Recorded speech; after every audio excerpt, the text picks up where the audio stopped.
Did you know that mobster Vincent Gigante was once considered the fireworks king of New York City? Let's check it out. I'm James Gladwish and welcome to OC Shorts, bringing you detailed historical snapshots of the American Mafia and other organised crime. Feel free to subscribe if you like that sort of thing. Today, we are going to take a quick look at the different ways that mobster Vincent Gigante made money in his early career. Vincent Gigante will be remembered as the powerful boss of what is known as the Genovese crime family in New York City. A man with hundreds of made men underneath him and the power of life and death at his fingertips. But in his early mob career in the 1950s, how was the young future mafia boss making money? As is widely known, in his youth, Vincent Gigante was a boxer. As one FBI file confirms, he advised that during Gigante's youth, Gigante fought in the ring under the name of Billy Chin, and that he knew Gigante to be a member of the Thompson Street gang of New York City. In around 1952, the 24-year-old Gigante was making money as part of a car theft ring. One FBI file states, redacted name advised, SA redacted, that Gigante, among others, was associated with a car theft ring. He advised that the car theft ring operated out of Greenwich Village in New York City. One of the men who was also part of this ring was Dominick Fat Dom Alongi, a man who would be close to Vincent Gigante as they rose up the ranks of the Genovese family. An FBI file states, concerning the above, it is noted that an official investigation was instituted in connection with the subject and one Dominick Alongi, as to the allegations that they were stealing and selling late model Cadillacs in other states on New York registrations. In connection with the above, except for 2 cars recovered in Newark, New Jersey, no stolen motor vehicles were located either through physical examination or inspection of title papers, which would substantiate the allegations that Gigante and Alongi were involved in interstate transportation of stolen motor vehicles. As can be seen from the file, despite suspicions about the involvement of Gigante and Alongi in the car theft ring, the authorities could never get anything concrete to tie them to the crimes. As is famously known, Vincent Gigante was the gunman in the failed hit on family boss Frank Costello in 1957.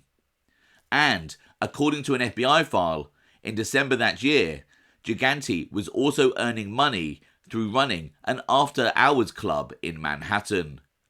A file reads, during December 1957, NYT6 advised that Vincent Gigante operated an after-hours club on Sullivan Street between West 3rd Street and Bleecker Street, New York City. By 1958, it was reported that Vincent Gigante was also involved in loan sharking in the Greenwich Village area.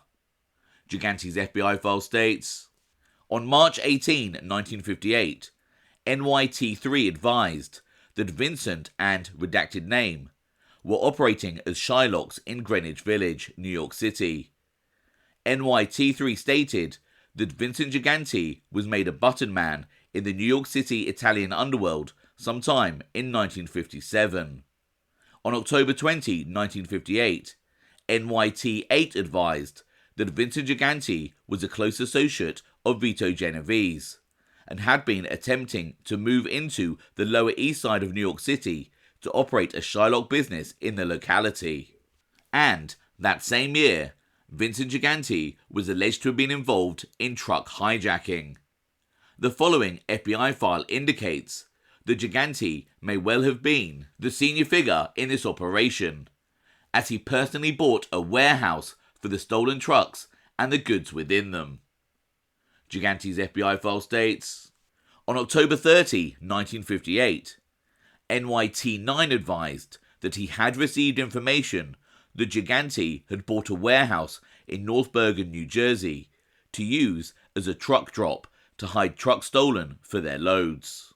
In August of 1958, an informant told the FBI that Vincent Gigante held a monopoly with regards to selling fireworks across New York City.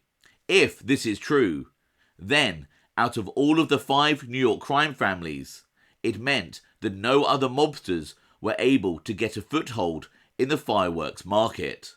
As one FBI file states, on August 18, 1958, NYT-8 advised SA Redacted Name that one redacted name, a Lower East Side thief and minor hoodlum, told him that redacted name had sold fireworks for Vincent Gigante during 1957, and that Gigante was the sole distributor of fireworks in New York City. NYT-8 advised that redacted name indicated that Gigante formerly had truckloads of fireworks on the West Side in 1957. In 1959, it was reported that Vincent Gigante owned a cigarette vending machine company, and that all bars and nightclubs in the area had to use Gigante's company for their vending machines. As one FBI file states, on May 25, 1959, NYT-1 advised that Vincent Gigante owns and operates the Tri-Ann Vending Company on Thompson Street, New York City. NYT-1 advised that in the event Vincent Gigante is sent away to prison on narcotics charges, the business will be run by redacted name, who currently resides in Yonkers, New York. NYT-1 advised that all of the bars and clubs located in Greenwich Village get their cigarettes and recording machines from Gigante's company. Vincent Gigante also received money as the superintendent for the building in which he lived on Bleecker Street. His FBI file states, it is noted that in the June 29, 1959 edition of the World Telegram, New York City, an article was reflected which contained the information that Vincent the Chin Gigante drew 2 salaries from the Washington Square Village Corporation during the early stages of the taxpayer-aided slum clearance development. The article reflected that police reports indicated Gigante had been living at 134 Bleecker Street, a building within the slum clearance site, and that he was employed as a superintendent at the above address. The article reflected that Gigante received in 1957 a total of $900. Aside from making money from stolen cars, selling fireworks, loan sharking, truck hijacking, and other operations, Vincent Gigante was famously involved in narcotics trafficking in the late 1950s. In this operation, he would work with powerful figures from various crime families. These included his mentor, Vito Genovese, John Ormento from the Lucchese family, and Carmine Galante and Natalia Vola, both from the Bonanno family. Vincent Gigante would be convicted and sent to prison for his part in the narcotics trafficking operation. It is clear from an FBI file that Gigante was being groomed for a position of power within the Mafia. The file states, Gigante is being groomed by Vito Genovese, John Ormento, Carmine Galante for taking over the leadership of the Mafia. He will represent them in the event they are forced to serve lengthy terms in federal prisons. Prior to Gigante's present conviction, he was designated to handle all matters of discipline. His best-known effort was the attempt on Frank Costello's life. This, however, was only a warning to Costello for opposing members of the organization. At this time, Gigante is serving a term at Lewisburg Penitentiary. The matter is under appeal. If he must serve the term, he should be out in 4 or 5 years. He has been ordered by Vito Genovese not to lose any good time in order to ensure the earliest release date possible. They want him out in the event they have to serve long terms. This man is extremely polite on the surface, but is a ruthless, cold-blooded person.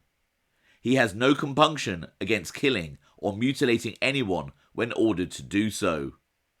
He is ambitious but obedient and loyal to his boss, Vito Genovese. Despite what some books and documentaries state, after Vincent Gigante was released from prison in October 1964, he was not promoted to the position of captain. This would not happen for several years, and he would remain a soldier throughout the rest of the 1960s. In the comments below, let me know your thoughts on the topic covered in this video. I hope you found that interesting. Thanks for watching.